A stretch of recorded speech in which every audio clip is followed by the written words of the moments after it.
హరి ఓం. శ్రీ గురుభ్యో నమ. శ్రీ రమణ సద్గురుదేవాయ. శ్రీ రమణ భాషణంలో ఈవేళ మనం ఆగస్టు 17, 1938 భాషణలు 503. ఒక అమెరికా దేశస్థుడు జేఎం లోరీ 2 నెలలుగా ఆటలో ఉంటున్నాడు. ఆయన అమెరికా ఆయన పేరు జేఎం లోరీ 2 నెలలుగా ఆశ్రమంలో ఉంటున్నాడు. ఆయన భగవాన్ అడిగాడు, ఏమనంటే, నేను ఈ రాత్రికి వెళ్ళిపోతున్నాను, ఇక్కడి నుంచి విడిచిపోవడం కష్టంగా ఉంది, కానీ నేను అమెరికా వెళ్లి తీరాల్సిందే. సద్గురు సందేశాన్ని నేను అర్థిస్తున్నాను. నాకంటే సద్గురువులకే నన్ను ఎక్కువగా తెలుసు, కాబట్టి నేను వారికి దూరంగా ఉన్న రోజుల్లో నన్ను ఆదుకునేందుకు ఒక సందేశాన్ని అడుగుతున్నాను అన్నాడు. దూరం వెళ్ళిపోతున్నాను కదా మిమ్మల్ని వదిలిపెట్టి, మీరు నాకు ఏదైనా ఒక సందేశాన్ని ఇవ్వండి. నాకంటే సద్గురుదేవులు మీకే నేనంటే ఏంటో మీకే బాగా తెలుసు, కాబట్టి ఆయనకు దూరంగా ఉన్నప్పుడు నన్ను ఆదుకునేందుకు, నన్ను రక్షించేందుకు సద్గురుదేవులు నాకు ఏదైనా సందేశాన్ని ప్రసాదించాలి అని అడిగాడు లోరీ. అప్పుడు మహర్షి, సద్గురువు నీవు అనుకునేటట్లుగా నీకు వెలిగా లేడు, నీలోనే ఉన్నాడు. నిజానికి అతడు నీ ఆత్మే అయి ఉన్నాడు. ఆ సత్యాన్ని గ్రహించు, నీలో వెదికి అతన్ని కనిపెట్టు. అప్పుడు ఆయనతో ఎల్లప్పుడూ సంపర్కం ఉంటుంది. సందేశము ఎప్పుడూ ఉన్నదే, అది మౌనంగా ఎప్పుడూ లేదు, నిన్నెప్పుడు అది వదలదు. గురువుకి దూరంగా నువ్వెప్పుడు వెళ్ళలేవు. అంటే సద్గురువు, ఇప్పుడు మీరేమో నేను అమెరికా వెళ్ళిపోతాను స్వామి, మీరు ఇక్కడ ఉండిపోతారు, మీకు నేను దూరం అయిపోతాను, కాబట్టి నేను జారి పడిపోకుండా ఉండేలాగా సద్గురుదేవులు ఒక సందేశాన్ని నాకు ప్రసాదించాలి అని ప్రార్థించాడు కదా శిష్యుడు. అప్పుడు భగవాన్ అన్నారు, సద్గురువు నువ్వు అనుకున్నట్లుగా నీకు వేరుగా లేడయ్యా, నీలోనే ఉన్నాడు. నిజానికి అతడు ఎవరో కాదు, నీ ఆత్మయే, నేనే నీ సద్గురువు. ఆ సత్యాన్ని నువ్వు గ్రహించు, నీలో వెతికితే అతను నువ్వు తెలుసుకోగలుగుతావు. అప్పుడు ఆయనతో ఎల్లప్పుడూ నీకు సంపర్కం ఉంటుంది. నీలోనే కదా ఉన్నాడు ఆయన, సస్వరూపంగా నీలోనే కదా ఉన్నాడు ఆయన. కాబట్టి నీలో వెతికి ఆయన కనిపెడితే నీకెప్పుడు ఆయనతో సంపర్కం ఉంటుంది. సందేశం కూడా ఎప్పుడూ ఉన్నదే, అది ఎప్పుడూ నీకు మౌనంగా లేదు, నిన్నెప్పుడూ వదలదది. గురువుకి దూరంగా నువ్వు ఎప్పుడూ వెళ్ళనూ లేవు. విడిచి ఎక్కడికి వెళ్తావు? నీ ఆత్మస్వరూపాన్ని విడిచి నువ్వు ఎక్కడికి వెళ్తావు? నీ ఆత్మే నీ గురువు. నీ మనస్సు బయటికి పోయేది మనసు. ఆ ప్రవృత్తి వల్ల అది విషయాలను వెలిపరిగానే చూస్తూ ఉంటుంది. అందులో గురువు ఒకడు. బయటకు పోతున్న మనస్సు, దూరంగా పోతున్నది మనస్సు. ఆ అలవాటు వల్ల అది విషయాలను బయట ఉన్న వాటిగానే చూస్తుంది. ఆ బయట ఉన్న వాటిని చూసే వాటిల్లో ఒక రూపాన్ని గురువు అంటుంది. కానీ నిజం అలా లేదు. గురువే ఆత్మ. మనస్సుని అంతర్ముఖం చెయ్యి, అప్పుడు విషయాలు నీలోనే కనిపిస్తాయి. నీకు వెలిగా ఉన్నాయనుకుంటున్నావు విషయాలు, నీకు వెలుపల లేవు, నీ లోపలే ఉన్నాయి. నీ మనసుని అంతర్ముఖం చేసి చూసుకో. గురువే ఆత్మ అని, అతడే తప్ప మరేమీ లేదని నువ్వు తెలుసుకుంటావు.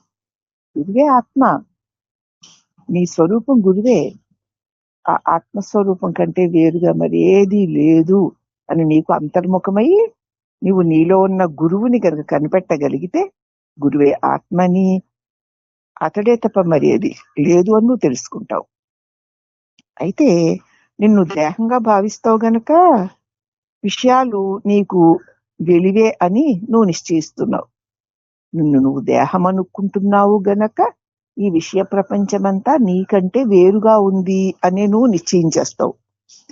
కానీ ఒకసారి చూడు, నువ్వు దేహమా? పరిశీలించు. కావు కదా,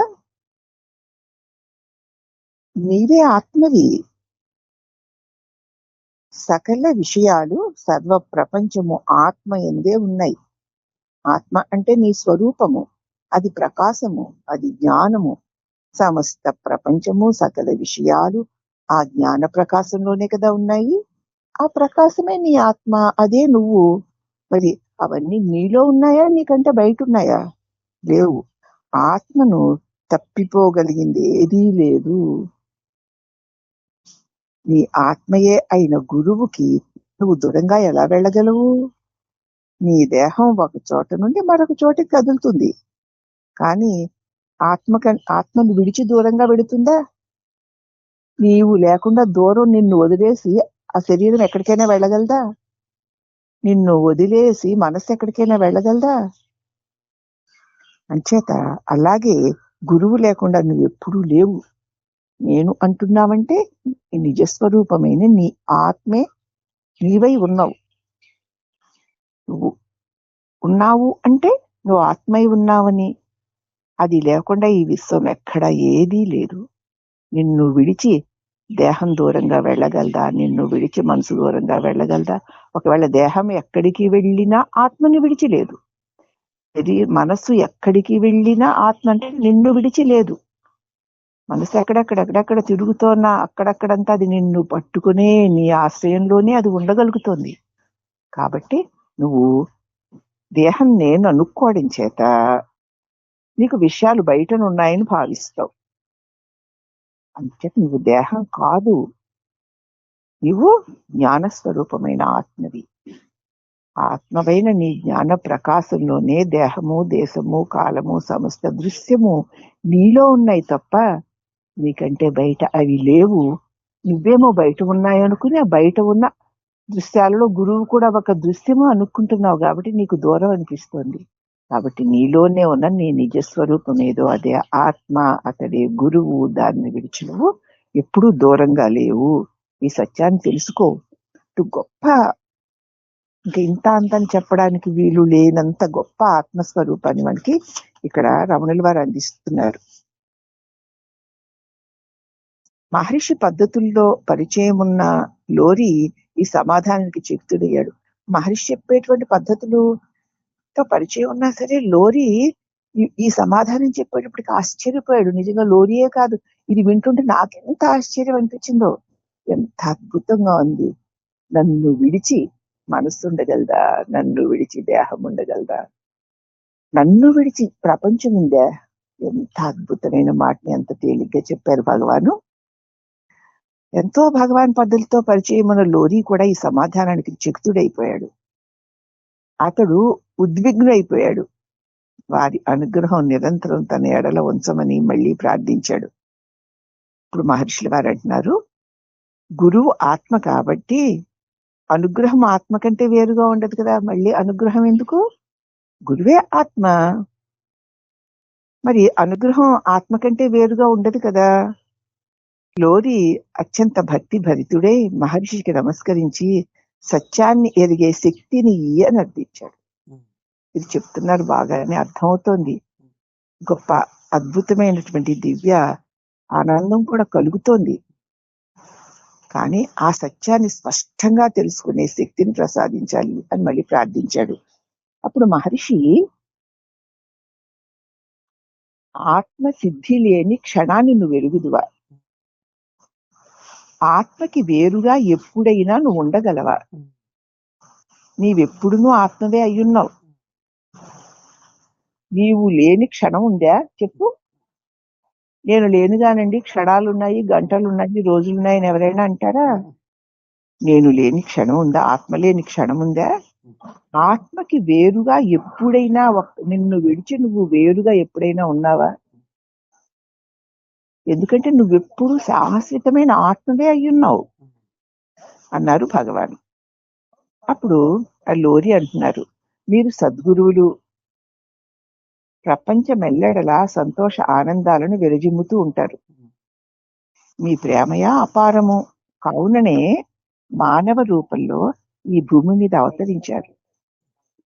నేను ఎరుగగోరేదిది దేశ ఉపకారమును ప్రజా నాయకత్వానికి పూనుకోక పూర్వము విధిగా ఆత్మను సాధించాలి కదా, దేశాన్ని ఉద్ధరించాలి, ప్రజల పట్ల నాయకత్వాన్ని పొందాలి అని అనుకోవడానికి పూర్వం ముందు విధిగా ఆత్మను సాధించాలి. నేనెవరో నేను తెలుసుకున్న తర్వాత అప్పుడు దేశోపకారాలు ప్రజానాయకత్వాల సంగతి చూడొచ్చు. అవునా అన్నాడు. అప్పుడు మహర్షి అన్నారు, అవును, మొదట ఆత్మను సిద్ధించని, ఇతరమైనవన్నీ అవే నీ వెంట వచ్చేస్తాయి. మళ్ళీ ఆ భక్తుడు అంటున్నాడు, పరిశ్రమలో మెకానికల్ ఇంజనీరింగ్ లో, భౌతిక శాస్త్రాల్లో, లోక వ్యవహారాలన్నిటిలో అమెరికా అగ్రస్థానం వహించి ఉందండి. అట్టి స్థితి అది ఆధ్యాత్మికంగా కూడా అందుకోగలదా? ప్రపంచంలో చూస్తే మెకానికల్ ఇంజనీరింగ్ లో గాని, భౌతిక శాస్త్రాల్లో గాని, లోక వ్యవహారాల్లో గాని, ఐశ్వర్యాల్లో గాని అమెరికా గొప్ప ప్రపంచంలోనే అగ్రస్థానంలో ఉంది. అలాంటి స్థితి అది ఆధ్యాత్మికంగా కూడా ప్రపంచంలో కదా అధిక స్థానంలో అగ్రస్థానంలో ఉండగలదా అని అడిగాడు. అప్పుడు మహర్షి తప్పకుండా వచ్చి తీరుతుంది అన్నారు. అప్పుడు భక్తుడు, దైవం వర్ధిల్లుగాక, తదాస్తు. ఒక ఇంజనీరింగ్ కంపెనీలో నేను భాగస్తుణ్ణి. నా దృష్టికి ఏమంత ప్రముఖం కాదు, అదేమంత ప్రముఖం కాదు. నా కంపెనీ దినదిన వ్యవహారాల్లో ఆధ్యాత్మిక ప్రమాణాలను తీసుకురావాలని చూస్తున్నాను. మీరు అమెరికా కూడా ఆధ్యాత్మిక శాస్త్రంలో అగ్రస్థానంలో నిలుస్తుంది అని మీరు దీవించారు కదా. ఆహా, దైవం వర్ధిల్లుగాక, తదాస్తు, మీరు అన్నమాట సత్యమైపోవునుగాక. ఎందుకంటే నేను ఒక ఇంజనీరింగ్ కంపెనీలో భాగస్తున్నై ఉన్నాను.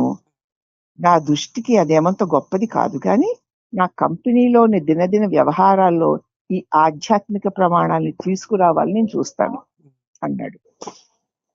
అప్పుడు మహర్షి అన్నారు, అది మంచిదే. భగవత్ శక్తికి నిన్ను నీవు అర్పించుకో, అంతా సరిగానే జరుగుతుంది. నువ్వు కనుక నిన్ను నువ్వు నేను నాది అంటూ అహంకరించకుండా భగవత్ శక్తికి కనుక నిన్ను నువ్వు అర్పించుకుంటే అంతా సరిగ్గానే జరుగుతుంది. ఆ శక్తియే సర్వము చూసుకుంటుంది. నీవు కర్తను అని అనుకుంటే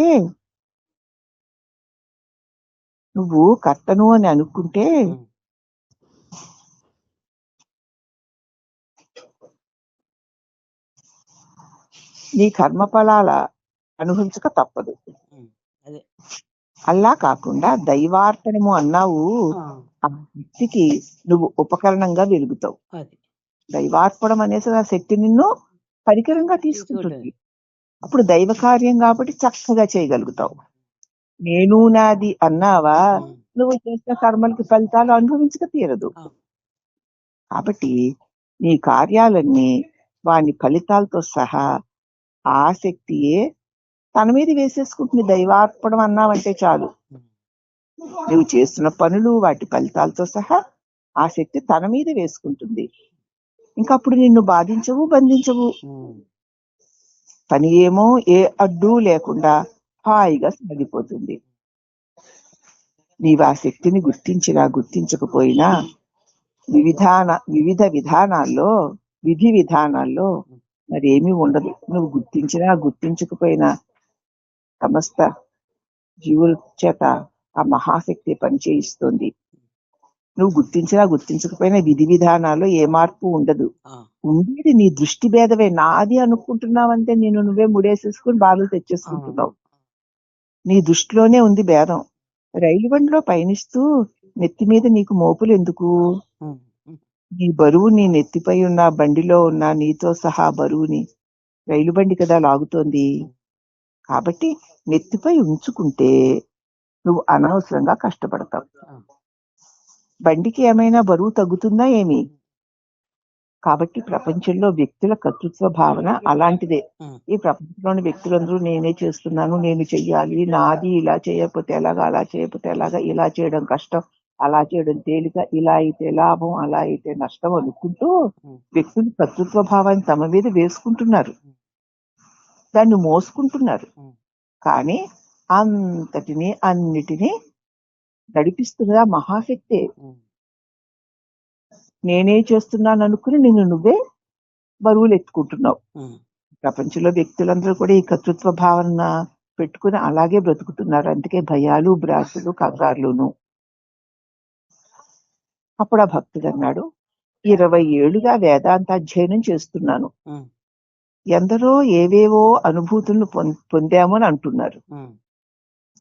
నాకే కొత్త అనుభవాలు ఎందుకు కలగడం లేదు? మరి 20 ఏళ్లుగా వేదాంత అధ్యయనం చేస్తున్నాను కదా, ఎందరో ఏవేవో అనుభూతులను పొందాము అంటున్నారే, మరి నాకు ఏ కొత్త అనుభవాలు కలగలేదు? దూర శ్రవణము, దూర దర్శనం లాంటి సిద్ధుల్ని కూడా నేను ఎరుగను. ఈ దేహంలో బందీలా ఉన్నానేమో అనిపిస్తోంది. అంతకు మించి మరేమీ కాదు. ఎంత వేదాంత అధ్యయనం చేసి ఎంత తెలుసుకున్నా సరే నాకు ఏ కొత్త అనుభవాలు, మహాత్యాలు, ఎప్పుడో దూరంగా ఉన్నవి వినడం, దూరంగా ఉన్నవి చూడడం లాంటి మహిమలు ఏవి రావడం లేదు. ఈ దేహంలో నేను బందీలాగా ఉన్నానా అనిపిస్తోంది. అంతకు మించి నాకేమీ మార్పు కనిపించట్లేదు అన్నాడు. అప్పుడు భగవాన్ అన్నారు, అది సరి, సత్యం ఒక్కటే, అదే ఆత్మ. ఒకే ఒక్క సత్యం ఉంది, అదే ఆత్మ. ఆత్మ అంటే నేను. సకలము దానిలోని సంకల్పాలే, అవన్నీ దానిలో నుంచి వచ్చినవే, అది చేసినవే. అన్ని మన సంకల్పాలు కూడా ఆ సత్య స్వరూపంలో నుంచి వచ్చినవే, దాని వల్లనే ఉండగలుగుతున్నాయి. దృష్టి, ద్రష్ట, దృశ్యాలు అన్ని అన్ని అన్ని ఆత్మయందే ఉన్నాయి. ఆత్మను పక్కకి నెట్టేసి ఎవడైనా చూడగలడా? నీలో చైతన్యాన్ని పక్కకి తీసేస్తే చూడగలవా? నీ చెవులు వినగలవా? కాబట్టి నన్ను పక్కకి నెట్టి ఎవడైనా చూడగలడా, వినగలడా? ఆ వినడాలు, చూడడాలు దగ్గరగా అయితే ఏమిటి, దూరంగా అయితే ఏమిటి? ఎక్కడో దూరంగా ఉన్నవి వింటే గొప్ప ఏమిటి? దూరంగా ఉన్నవి మన ఈ కళ్ళు చూడలేని వాటిని చూసేస్తూ ఉంటాట. అది ఎంతో ఘనకార్యం అనుకుంటున్నాడు. దూరం అయితే ఏమిటి, దగ్గరైతే ఏమిటి? రెండు సందర్భాలను చూచే వినే అవయవాల అవసరం ఉంది కదా. అప్పుడు దూరంగానైనా చూడాలి, దగ్గరగానైనా చూడాలి. అవయవాలు కావాలి. దూరంగానైనా వినాలి, దగ్గరగైనా వినాలి. అవయవాలు కావాలి.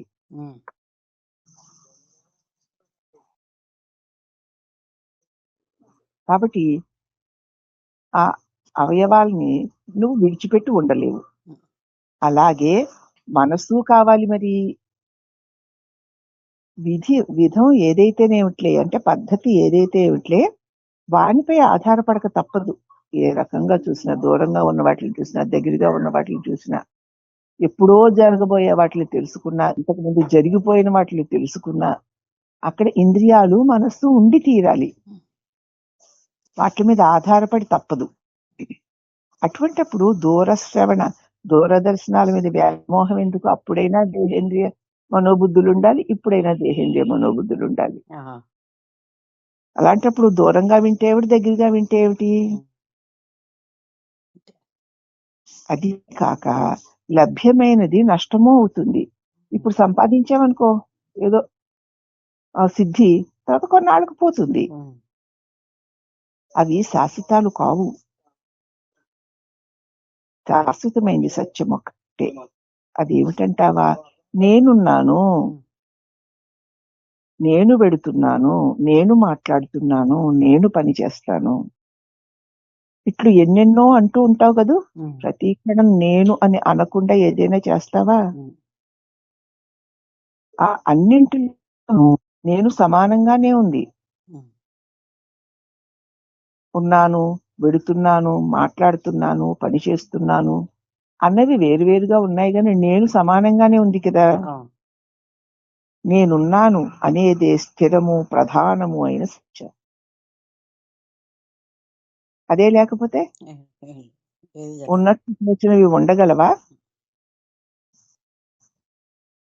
దైవము మోసెస్కి బోధించాడు, నేనున్నాను, అదిగా నేనున్నాను. I am that I am. కాబట్టి నిశ్చలంగా ఉండు. నేనే దైవము అని తెలుసుకో. నేను అంటే దైవం అని తెలుసుకో.